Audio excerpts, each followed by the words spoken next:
Hoy nos toca ver nefropatía por ácido úrico.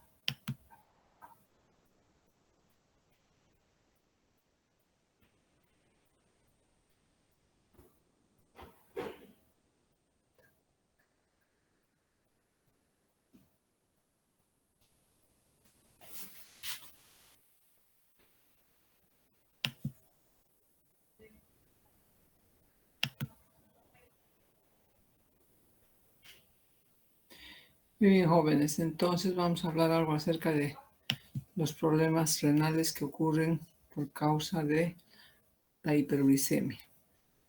Entonces, como ustedes saben, hola, ¿me están escuchando, verdad, jóvenes? Sí, doctora. Bueno, Pero el no está ácido úrico. compartiendo. ¿Hola?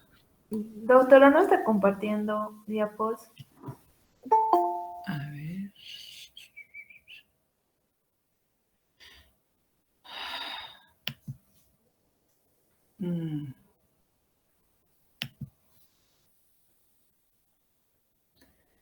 No sé qué he hecho aquí.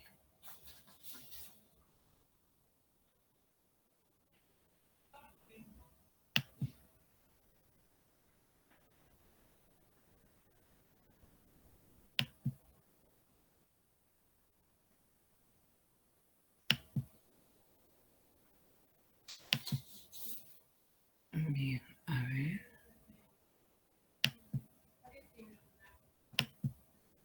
Me dicen, por favor, ya si está saliendo bien.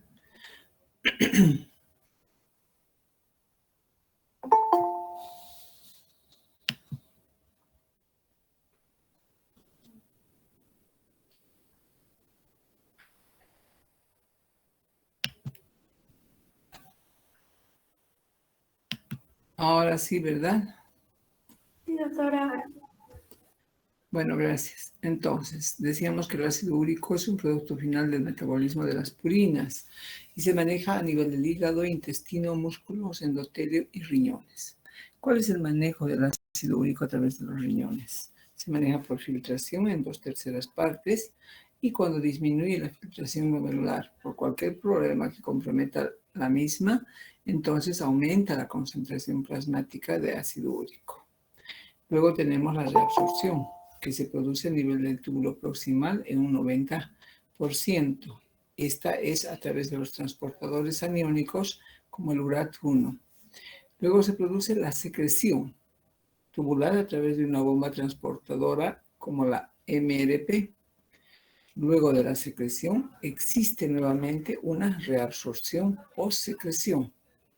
Y por último se lleva a cabo la excreción renal en un 60%. Y a nivel del intestino un 30%. Entonces el ácido úrico plasmático en su concentración va desde 2.4 hasta 6 miligramos por decilitro para las mujeres y de 3.4 a 7 miligramos por decilitro para los varones.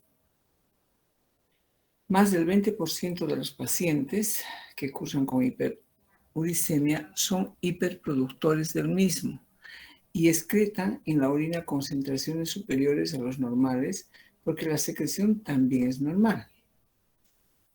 En estos pacientes, la concentración de uratos en la luz tubular puede superar a la del capilar peritubular y de esta manera se producen los depósitos intraluminales de ácido úrico. Aquí estamos viendo una razón para producirse la nefropatía por hiperuricemia, ¿verdad? Entonces se produce el depósito a nivel de la luz tubular secundario al aumento de la misma en la luz tubular. Las patologías que puede producir la hiperuricemia a nivel de los riñones son una nefropatía aguda, la nefropatía crónica. Por lo tanto, esta se denomina enfermedad renal crónica por mecanismos distintos a la precipitación de cristales de urato monosódico. Luego tenemos la nefropatía familiar y la litiasis úrica. Entonces, la nefropatía por ácido úrico, vamos a ver, existe una superproducción de uratos, como hemos visto, ¿no es cierto?, en los procesos linfoproliferativos y la excreción reducida de ácido úrico. Entonces, Si nosotros analizamos la nefropatía aguda por ácido úrico, indicaremos que esta se presenta secundario a enfermedades linfoproliferativas o mieloproliferativas y a tratamientos quimioterápicos o de radioterapia. ¿Por qué? Porque estas van a producir una destrucción celular tumoral, la misma que va a liberar ácido nucleico, y esta se va a convertir en ácido úrico. Por eso hay hiperuricemia en este tipo de procesos neoplásicos. No se olviden, hay lisis tumoral con liberación de ácido nucleico, la misma que se convierte en ácido úrico. Y se produce la precipitación de cristales de urato intratubulares, produciendo hematuria, injuria renal aguda, que puede ser oligoanúrica u obstructiva, por la gran cantidad de depósitos de cristales de ácido úrico. El diagnóstico se hace a través del cociente ácido úrico urinario creatinina urinaria, que es igual a mayor 1.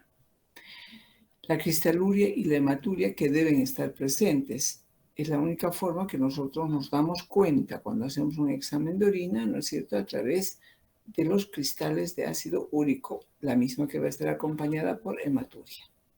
La clínica de la misma es inespecífica y la anatomía patológica nos indica que a nivel de los túbulos existe obstrucción por el depósito de los ácidos úricos. Hay fagocitosis de los cristales intraluminales. La nefropatía crónica por ácido úrico es la que va a producir la nefritis intersticial, y esta se produce por depósitos en forma prolongada de los cristales de urato a nivel de la médula renal, que va a determinar la fibrosis, y la misma va a evolucionar a la enfermedad renal o insuficiencia renal crónica.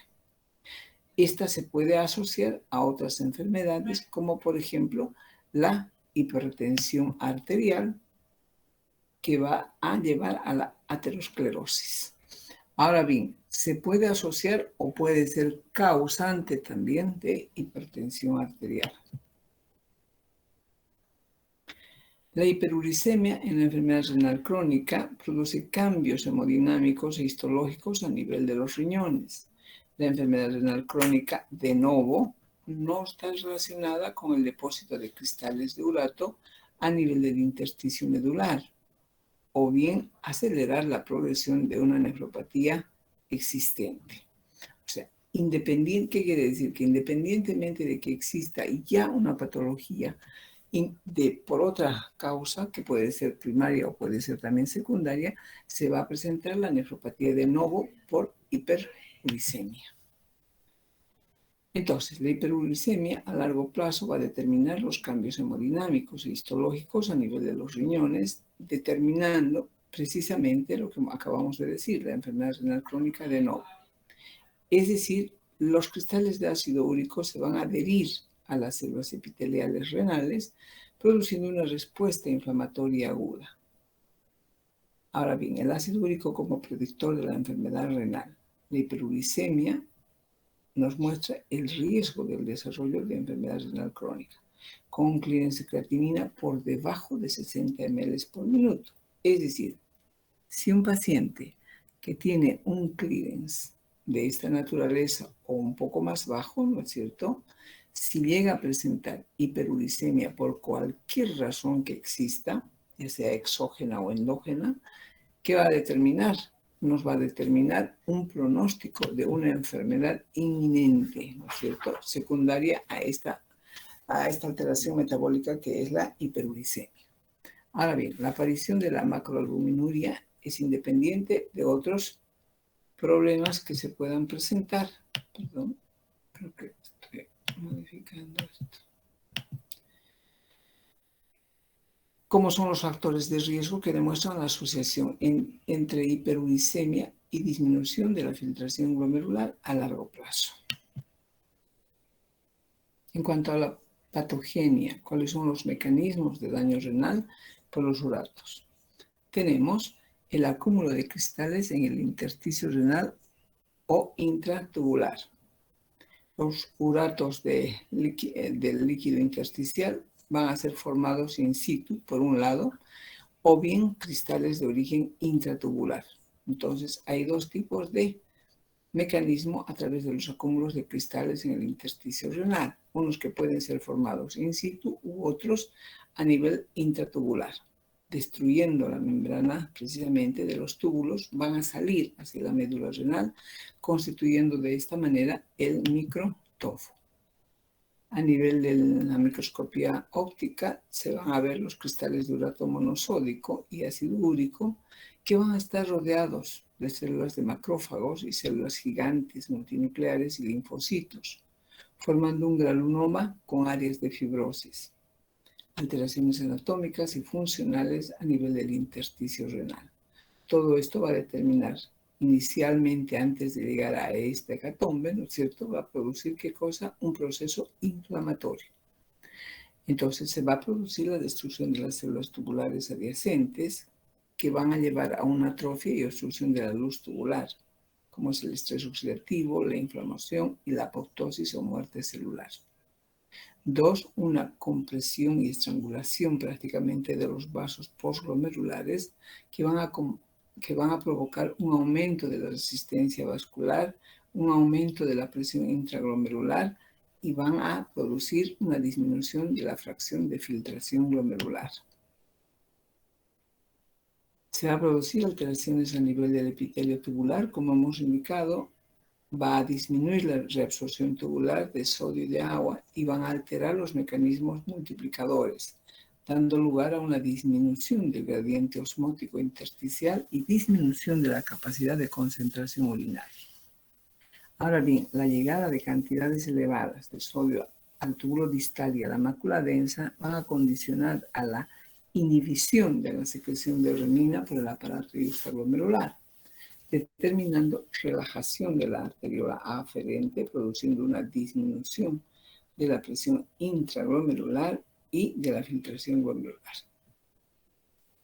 Se va a determinar además la inflamación que va a llevar a la formación de cristales de ácido úrico, que van a ser dadores de ion hidrógeno y van a llevar en todo este proceso a la evolución del deterioro de los riñones, por lo tanto van a producir la enfermedad renal crónica.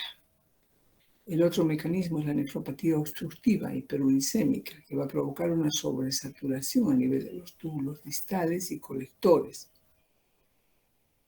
más un pH urinario que va a disminuir dificultando la solubilidad de la misma. Esta va a determinar la obstrucción tubular y va a producir la hiperpresión intranefronal, que va a determinar a su vez una detención de la filtración glomerular y va a producir una injuria renal aguda. Tercer mecanismo, formación de cálculos en la vía excretora. La cristalización va a suceder cuando aparecen en la orina concentraciones elevadas de ácido úrico, llegando finalmente a saturar la misma. La presencia de iones y moléculas orgánicas, como las mucoproteínas, van a ayudar o coadyuvar a elevar la solubilidad. Y es importante llegar de esta manera a la sobresaturación para que tenga lugar la nuclearización del cristal. Nuclearización del cristal. Es decir, se va a formar un núcleo sobre la cual se va a seguir precipitando las sales de ácido úrico. Bien, entonces, realizando un resumen indicaremos que a nivel de las células endoteliales hay disfunción endotelial con una disminución del óxido nítrico, determinando la inflamación por activación del factor nuclear por la proteína quimiotáctica de monocitos, MPS1, la PCR y el estrés oxidativo. A nivel de las células del músculo liso vascular se va a producir una arteriopatía con un aumento de la resistencia vascular a nivel de la arteriola aferente y disminución del flujo. A nivel de las células mesangiales se va a producir proliferación, el estrés oxidativo y la inflamación. Va a haber hipertensión arterial, va a haber hipertensión arterial sistólica, va a haber una hipertensión arterial glomerular, una vasoconstricción, una esclerosis glomerular y de esta manera va a producir la evolución a la enfermedad renal crónica. Y a nivel intersticial y tubular también se va a producir el mecanismo del estrés oxidativo, la inflamación y la apoptosis celular. Es decir, que a nivel de todas las estructuras de la nefrona se va a ir produciendo los mismos procesos etiológicos para llevar a un deterioro terminal de la función renal. Bien. Y de esa manera se produce la fibrosis túbulo-intersticial. Entonces, ¿cuál es el tratamiento preventivo de la nefropatía aguda por ácido úrico? En primer lugar, siempre debe tener una buena hidratación el paciente. Cuanto mayor cantidad de filtración produzcamos en el paciente, mayor flujo tubular va a producir. Por lo tanto, va a evitar, ¿qué cosa? La nuclearización, ¿no es cierto? Y la formación de cálculos. Luego, dar alopurinol 300 miligramos día previo a los citostáticos. En los casos de pacientes que van a ser sometidos a ese tipo de tratamientos, ¿no es cierto? Entonces es importante hacer la prevención. Antes de empezar ese tipo de tratamiento, se debe dar alopurinol 300 miligramos día. Luego se debe, y si no se ha hecho este tipo de prevención, hay que tratar de indicar que suspendan temporalmente hasta hacer este tratamiento, porque el alopurinol así es uricosúrico. Entonces va a determinar una gran cantidad de arrastre de cristales de ácido úrico, pero si no hay la suficiente cantidad de líquido, ¿no es cierto? Entonces va a precipitar y va a favorecer a su vez la formación de cálculos y de deterioro tubular y la salida al intersticio de nefritis intersticial. O sea, se puede producir todo, jóvenes, si no hacemos un tratamiento adecuado. Por eso hay que ponernos muy de acuerdo con los oncólogos para manejar este tipo de pacientes. Se debe alcalinizar la orina porque obviamente los cristales de ácido úrico se van a formar fácilmente con una orina ácida. Y la alimentación obviamente, ¿no es cierto?, debe ser sana y sin purinas. ¿Qué es lo que tiene más purinas? No se olviden, las vísceras. ¿No es cierto? Las vísceras, las carnes rojas, es muy importante. ¿Cómo se va a encarar el tratamiento de la nefropatía por ácido úrico? Obviamente se va a utilizar los fármacos hipouricemiantes. ¿Cuáles son estos? Tenemos los inhibidores de las antinas oxidasas, los uricosúricos, los del tipo de óxido reductasa y el tratamiento de reemplazo renal para concluir con la terapia de los pacientes con enfermedad renal crónica. Pero no hay otra más que se puede hacer. Luego, obviamente, si tiene suerte, el paciente llegará a realizarse un trasplante, pero si no, la terapia de reemplazo renal. Entonces hay que evitar en lo posible que el paciente llegue tempranamente a esta situación. Para eso hay que tomar en cuenta, y miren que no es nada, es decir, nada que tenga que hacer el paciente una erogación económica grande. No es así, jóvenes. Entonces, hay patologías en las que sí, haciendo un tratamiento adecuado y oportuno, se puede controlar, se puede evitar que el paciente llegue rápidamente a la terminal. Difícilmente se va a hacer desaparecer los problemas y las lesiones instauradas, pero sí se puede evitar su llegada a la terminal rápidamente. Bien, entonces, las normas comunes en la utilización de todos estos tipos de tratamiento. Iniciar siempre el tratamiento con profilaxis. Empezar con la dosis más baja, con monitorización de los niveles de ácido úrico hasta alcanzar el objetivo. El fármaco hipouricemiante no debe ser retirado ni modificado en su dosis durante un ataque de gota. Es muy importante tomar en cuenta esto. Tenemos entonces los inhibidores de la santina oxidasa. Son los que van a bloquear el metabolismo de las purinas. Aquí tenemos, por ejemplo, el febuxostat, que va a bloquear el metabolismo de las purinas. Protege el daño renal, previene la proteinuria, por lo tanto, conservando la morfología de los vasos glomerulares y la presión glomerular. De esa manera va a prevenir la progresión rápida hacia la enfermedad renal crónica.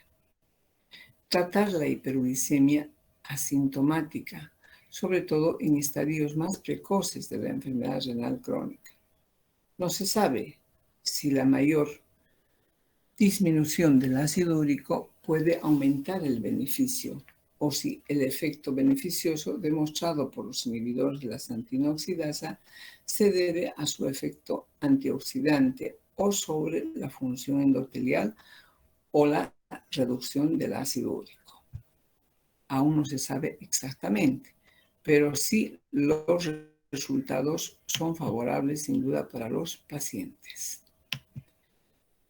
La santina oxidasa es una enzima que va a catalizar la transformación de la hiposantina en santina y de santina en ácido úrico. Los inhibidores de la santina oxidasa son considerados como un primer tratamiento de elección en pacientes con gota. El febuxostat, que no requiere ajuste de dosis en la enfermedad renal crónica, aunque la experiencia en filtrado glomerular menos de 30 por metro cuadrado es escasa y su principal ventaja frente al allopurinol es su gran potencia en la reducción del ácido úrico. El allopurinol, que es una de las drogas más antiguas y más utilizadas, es el fármaco hipoglicemiante más utilizado. Es un análogo estructural de la hiposantina, lo que condiciona a una inhibición competitiva de la santina oxidasa. El allopurinol es un sustrato de la santina oxidasa que cataliza su transformación a oxipurinol. La dosis de allopurinol se debe ajustar a la función renal para lograr el mismo nivel y evitar una hepatitis, un fracaso renal agudo y cifras altas de mortalidad. El allopurinol viene de 100 miligramos, de 150 y de 300. Entonces, en lo posible se debe empezar con 100, ir aumentando gradualmente, pero haciendo este tipo de controles, tanto de la función hepática como de la función renal, porque he dicho que es potente, ¿no es cierto?, hiperuricemiante. Entonces, si no se da la cantidad de líquido correspondiente, en lugar de mejorar, va a empeorar. Hay que tener mucho cuidado. Por eso, precisamente, la monitorización se debe hacer permanentemente. Permanentemente, ¿qué quiere decir? Que cada mes se debe hacer controles, tanto de la función hepática como de la función renal. La dosis de 300 miligramos en los pacientes con función renal normal para disminuir la aparición del síndrome de hipersensibilidad por allopurinol, el síndrome de hipersensibilidad aguda, que se caracteriza por un rash, eosinofilia, leucocitos, fiebre, hepatitis, fracaso renal agudo y altas cifras de mortalidad. Entonces hay que hacer el seguimiento, no se olviden, jóvenes. La enfermedad renal crónica, en este tipo de problemas, la dosis de allopurinol debe ser ajustada con un filtrado glomerular por debajo de 60 ml por minuto y superficie de 1,73 metros cuadrados. La dosis recomendada no puede superar los 200 miligramos día en este tipo de pacientes que ya tienen un compromiso. Ahora bien, se vio que con el febuxostat la disminución de 1 miligramo por decilitro de ácido úrico mejoró la filtración glomerular en 1 ml por minuto. Bien interesante, ¿no? Entonces hay que tomar en cuenta también aquello. Luego tenemos úricos úricos. Los úricos úricos que actúan sobre la principal causa de hiperuricemia. Hay dos fármacos que tienen propiedades úricos-úricas, aunque no se desarrollen como úricos-úricos. Estas son el losartán, que es un antihipertensivo, y el fenofibrato, que puede ayudar a disminuir los niveles de ácido úrico en tratamientos concomitantes. Ahora bien, los úricos-úricos deben ser evitados en pacientes con nefrolitiasis y con uricosuria mayor a 800 miligramos en 24 horas. El tratamiento con losartán disminuye los niveles de ácido úrico en 0,5 miligramos por decilitro. Se asocia con una disminución del riesgo del evento renal Por lo tanto, estos hallazgos corroboran que el ácido úrico puede ser un factor modificable en la progresión de la enfermedad renal crónica. Tenemos ahora la benzbromarona. La benzbromarona es otro uricosúrico que está contraindicado en la enfermedad renal crónica con un filtrado glomerular menor a 20 ml por minuto. Luego tenemos el lesinurad, que son drogas, esta tenemos nosotros. El lesinurad todavía no existe en nuestro medio, pero ya está circulando a nivel de las farmacias. Está contraindicado en la enfermedad renal crónica con un filtrado glomerular menor de 45 ml por minuto. O sea, poco a poco están sacando muchas más alternativas para hacer el tratamiento de la hiperuricosúrica que no comprometan tanto la función renal. Si bien es cierto, se da para evitar precisamente que evolucionen rápidamente, pero asimismo puede estar contraindicado por el otro mecanismo que les he indicado.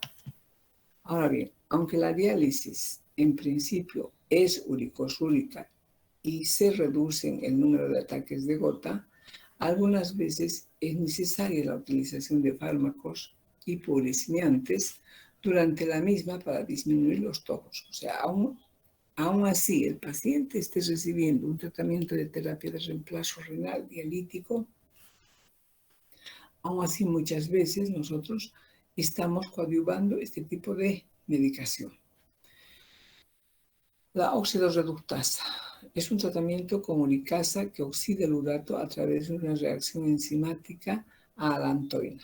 Todavía no contamos con esta.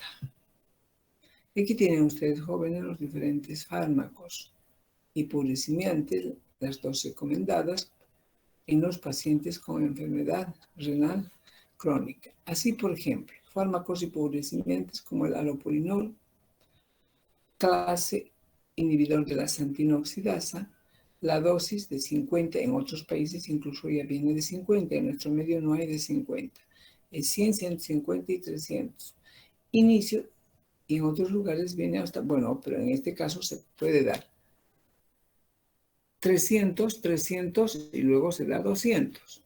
El inicio, siempre con dosis bajísimas, hemos indicado, 50, 100 y la dosis máxima se puede llegar hasta 300 miligramos día.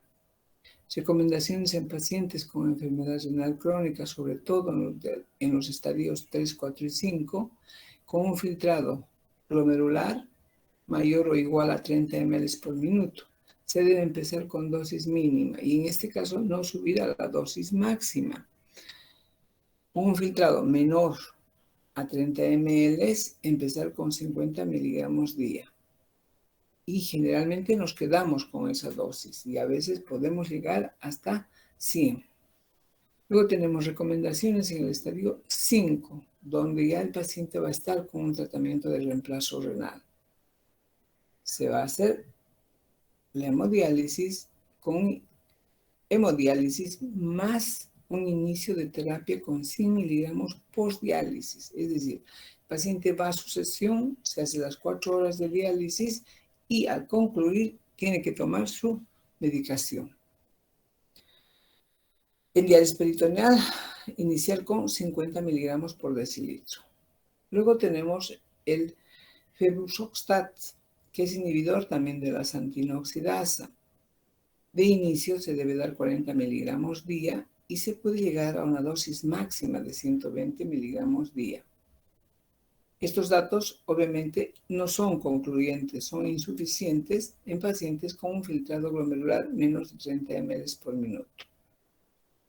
Luego tenemos la brensbomarona, que es uricosúrico, y el inicio está recomendado con 25 a 50 miligramos día, llegando a una máxima dosis solo de 200 miligramos día. ¿Qué pasa en los pacientes ya con estadios avanzados, 3, 4 y 5? Está contraindicado. Hay que tomarlo muy en cuenta. Está contraindicado si la filtración glomerular está menos de 20 L por minuto. Bien, obviamente, si está contraindicado a partir del tercero, menos se va a poder dar en el quinto estadio, ¿verdad? Luego tenemos el lesinurad, que también es uricosúrico. Se debe iniciar con 200 miligramos día y se puede dar combinado a una santinoxidasa con una dosis máxima de 200 miligramos por día.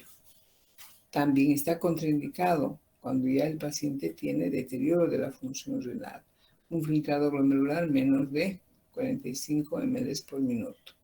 Está contraindicado ya en estadios avanzados, sobre todo ya en estado terminal.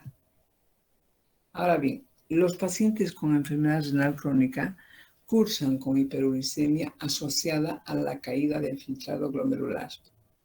La hiperuricemia produce enfermedad renal crónica por mecanismos distintos a la precipitación de cristales de urato monosódico. Acelera la progresión de la enfermedad renal. Hemos indicado, si tiene una comorbilidad renal de otra naturaleza, puede ser metabólica, diabetes, lupus o cualquier inmunológica, ¿no es cierto? Entonces, sí, sobre esta se va a presentar ya una hiperuricemia, obviamente que va a acelerar el deterioro.